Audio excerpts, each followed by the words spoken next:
Hello, everyone, and welcome back to the Copilot Compass, where each week we take a deep dive into Microsoft Copilot. As always, I have the pleasure of being joined by my esteemed colleague, fellow Copilot enthusiast, and our resident smart guy, Logan. Thanks, Grant. Happy to be here. Logan, why don't you tell the folks at home a little bit more about what they can expect in this week's episode? Yeah, so as always, we're going to get started with our question of the week. And then we're going to get into our topic, which is creating a center of excellence for Copilot Chat. So it should be interesting. I'm excited to get into it. Make sure you stay tuned to the end for a sneak preview of what we have coming out next. And don't forget to like, subscribe, and comment. Let's dive in. Cool. Let's do it.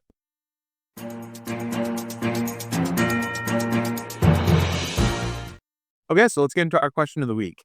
And remember, you can submit your own question by either leaving a comment on this video or by emailing the email address in the description. So this week, our question is, what's one thing you wish Copilot could do today?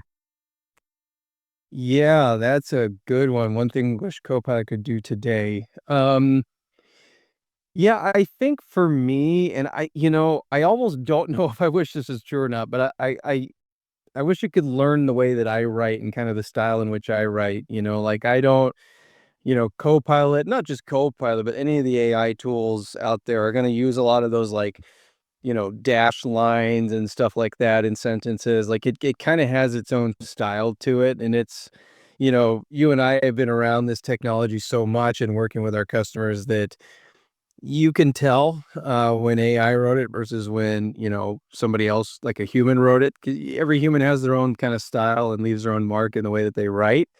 So, again, like that's a feature that I think would be, like a next step as far as, you know, efficiencies with email responses and stuff like that. But at the same standpoint, I do also value that, you know, Copilot is meant to be an intelligent assistant, not replace you, so like having it kind of give me feedback on some things that maybe I do want to do and don't want to do is a good thing. And, maybe having it help me come up with like a framework for a response is good, but still requiring me to do, put in a little gray matter there myself to, write it the way that I see fit. So I think I slightly dodged the question, but Logan, you got anything that comes to mind?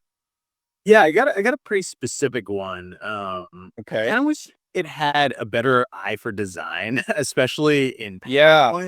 PowerPoint. So like it's great for creating a deck with lots of different things in it, but it's pretty much always going to be that standard kind of like three bullet Yep. points and a picture on the side every time, which is fine for the most part. But and I would also like if I could just like create a slide, type out a bunch of bullet points, and just be like, hey, make this pretty. And it doesn't really do that super well yet. But I gotta imagine that's something that's going to be able to happen down the line. But yeah, kind of a small nitpicky thing, but it would definitely make my life a little bit easier. No, that's a good point. Yeah, I wish I would have thought of that. It's a good answer. All right, you ready to get into our topic of the week? Yeah, let's do it.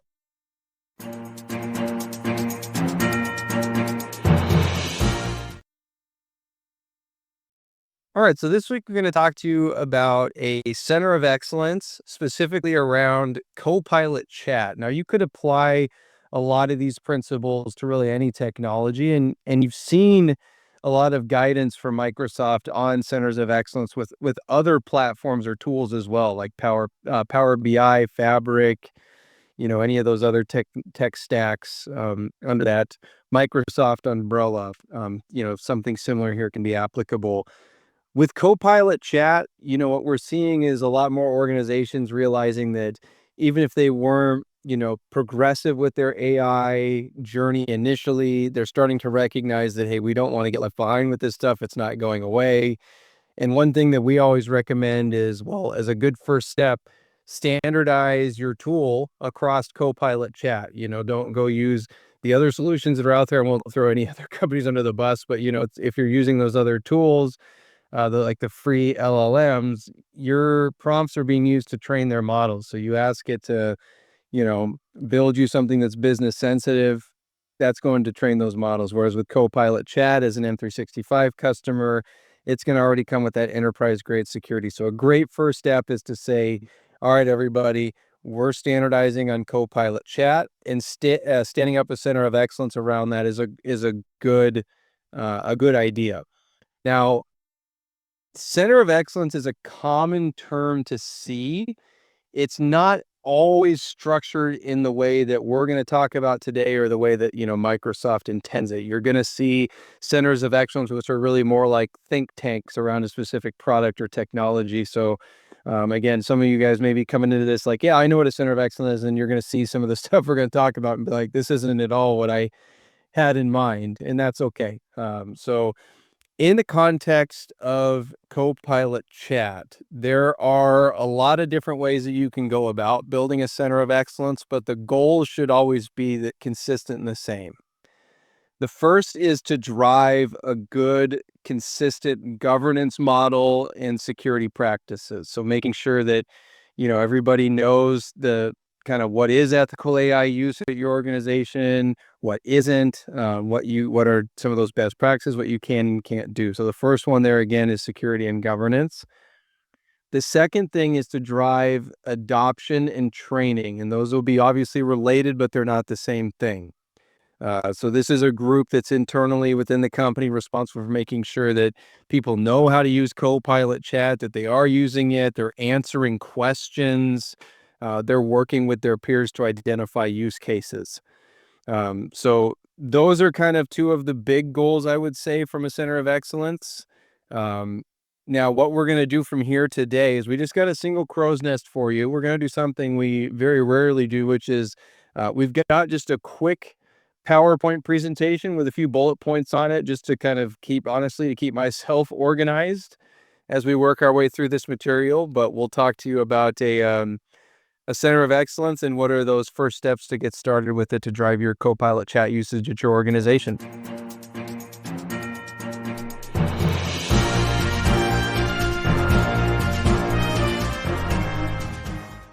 All right, so we'll talk now about a community practice center of excellence, and we'll show you a little bit of some visuals here to help us, kind of grasp these concepts. So as we mentioned, a community practice is really that. It's your community of your entire group of people that are going to be impacted by the tool or by the change. In our case, we're talking about Copilot Chat.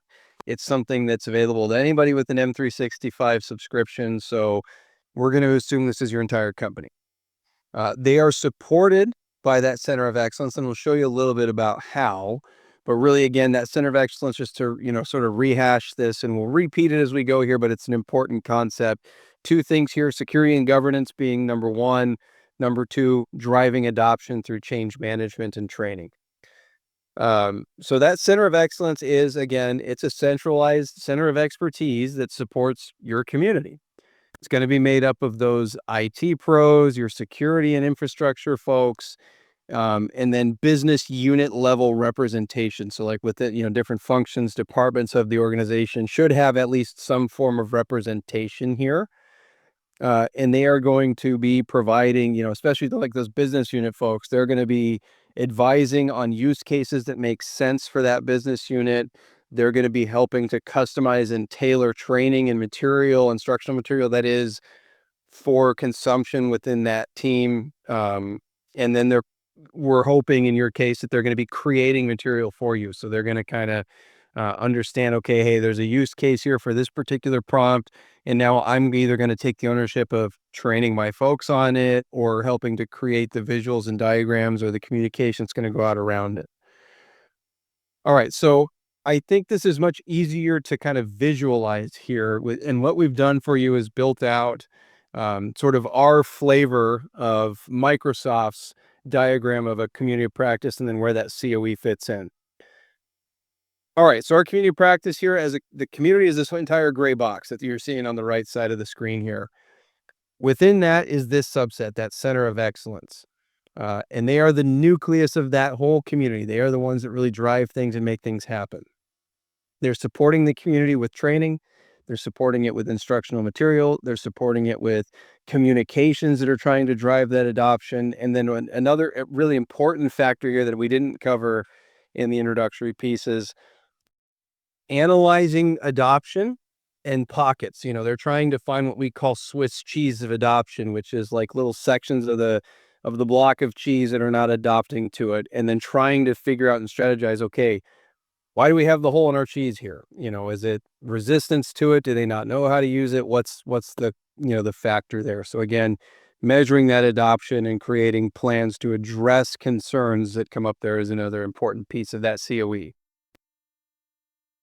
Now, within the COE, we do encourage you to embed those subject matter experts, like we were talking about a moment ago, to represent, your business unit or function. And to tell you why, let's pick a function, Logan. Do you have a business unit or function that comes to mind? Got to pick something that every organization has.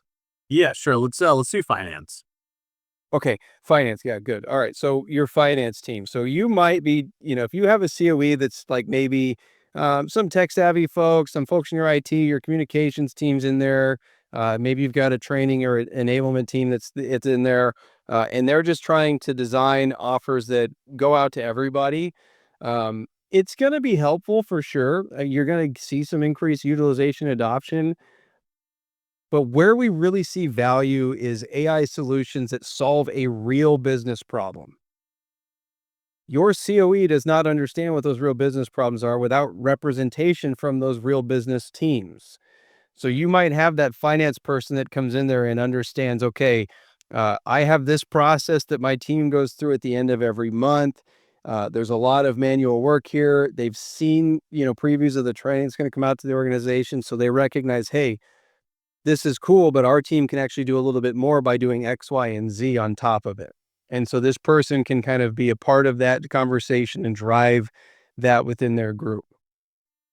Okay. Now, we haven't given you a lot of specifics on the COE, and that's because it's going to be different for every company. Every company's got different departments. Like some companies, you have a training or instructional design team that's in-house that's already responsible for this type of material. Great, embed them here. But other, more commonly, doesn't exist. So you're going to have to piecemeal that together with other members. Your IT and security might look differently and, be structured differently. So you're going to structure your COE differently based around those needs. So again, everybody's different. There's no right or wrong way, but you do have to be strategic and targeted with how you approach that team structure. Now, let's step away from the COE structure and talk about, more importantly, how does this enable the entire community? Within the community, you have what we're calling here subject matter creators and solution area creators and subject matter experts. So these are going to be people within those business units that are maybe they've already been using a lot of AI tools, specifically Copilot Chat. They could just be very much more technically savvy than the rest of the team, or maybe they've just been somebody that's historically really adopted well to other digital transformation journeys you've been on. You're going to enable these folks as champions by doing some things like additional training, like a train the trainer type of session to bring them a little bit more up to speed, supporting them with, maybe outside training for them to get a little bit better, attending conferences, something like that, to enable these folks a little bit more so they can teach the rest of the team. That's where we're talking about those solution consumers that are down there. Now, before I move into those solution consumers, I do want to talk about the point here that champions support their fellow creators. So what I mean by that is you want to assemble through your community or your center of excellence roundtables and brown bag sessions amongst these champions so that they can sort of showcase and share some of those use cases. So as an example, Logan picked finance. You've got your finance SME that's, been helping identify a new Copilot chat prompt that's the team's found really valuable. We want to make sure that use case doesn't just stay within finance. So they're going to bring that to this brown bag session with fellow SMEs from other functions, present this to them. And, if nothing else, it's like, well, hey, that's really cool. Great job. But what we're hoping is that at least some of these cases that get brought to the group, it's going to strike some interest and say, hey, you know what? I hadn't thought of that. If I tweak this a little bit, it works for me in my HR role. So again, champions support champions. Now, besides costing money and time to invest in making sure these people can, have this level of knowledge, what else do they do? What's the return there? And the return is enabling those, what we're calling in this slide, solution consumers, which is essentially everybody else within the organization. This includes the intern you just embedded within your finance team, as well as, Billy, who's been in finance for your company for the last 30 years and is very much resistant to any kind of change and barely knows how to turn on his computer. So those are your solution consumers. How are they going to be brought up to speed on Copilot Chat? Well, it's through your COE and through those, solution area creators and SMEs within that champion network that are kind of driving them through a variety of things. Now, I will say that a lot of companies are successful in standing up a COE and kind of designing what that community looks like. Where most companies get held up is, 2, 3, 4 months down the road, you lose momentum. So one thing you have to be very clear with up front is the executive sponsors that we talked about. You've got to make sure that you're clear on the role that they have, but more importantly, on the value that they bring to this community. Because what happens is a lot of times that executive sponsor is excited, they're helping them block things to get things started and rolling, and then they deprioritize because they feel like, hey, I've got it covered. They can take it from here. That executive sponsor has a big level of influence on the rest of this community. So when, we've talked about this, and I believe we've covered this in other podcasts here, but one thing I talk about a lot is that executive sponsorship, being active and visible, is the number one influencing factor on any change initiative. So if your solution consumers see that executive sponsor being involved in the beginning and then they slowly disappear, guess what happens to your active usage? It slowly disappears as well. All right. Now, this was not meant to give you a playbook for your organization to go stand up a center of excellence. It's more to get you to think about what this might look like within your organization. Would love to hear from those of you watching at home if you have a center of excellence around Copilot and hear what's working well, what's not.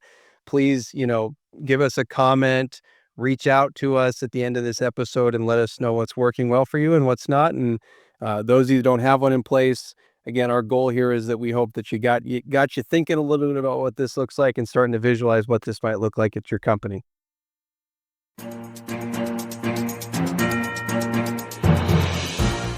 In today's journey of the Copilot Compass, we gave you an overview of what a center of excellence is, and how that can drive a good community of practice and habits around Copilot chat usage. Yeah, both the center of excellence and the community of practice are, really important for, Copilot Chat in this instance, but also for any technology that you're adopting. So this is something that can apply to a whole wide range of things. So if you enjoyed the episode, feel free to like, subscribe, and comment. And remember, we have our Q&A sessions every episode, so give us those questions. Yeah. And yeah, so we are going to be off next week. So you'll get a 1 week break from the Copilot Compass as Logan and I take some time to enjoy and squeeze out the last bit of summer. When we come back in a couple weeks from now, we are going to kind of continue on a similar topic here. So one thing that we love to encourage center of excellences within our clients and customers that we're working with is to do promptathons within each of those business units and functions. Those are great ways to identify new use cases that drive that business impact. Like I mentioned when I was talking about embedding those, business unit or functional subject matter experts within your COE. So we'll talk to you a little bit about what a promptathon is and how that might work and sort of different ways to tailor it based on, your individual organization's needs and wants. So again, we appreciate your patience. We'll be back with you in a couple weeks to talk to you about promptathons. See you in a couple weeks. Thanks again for joining us.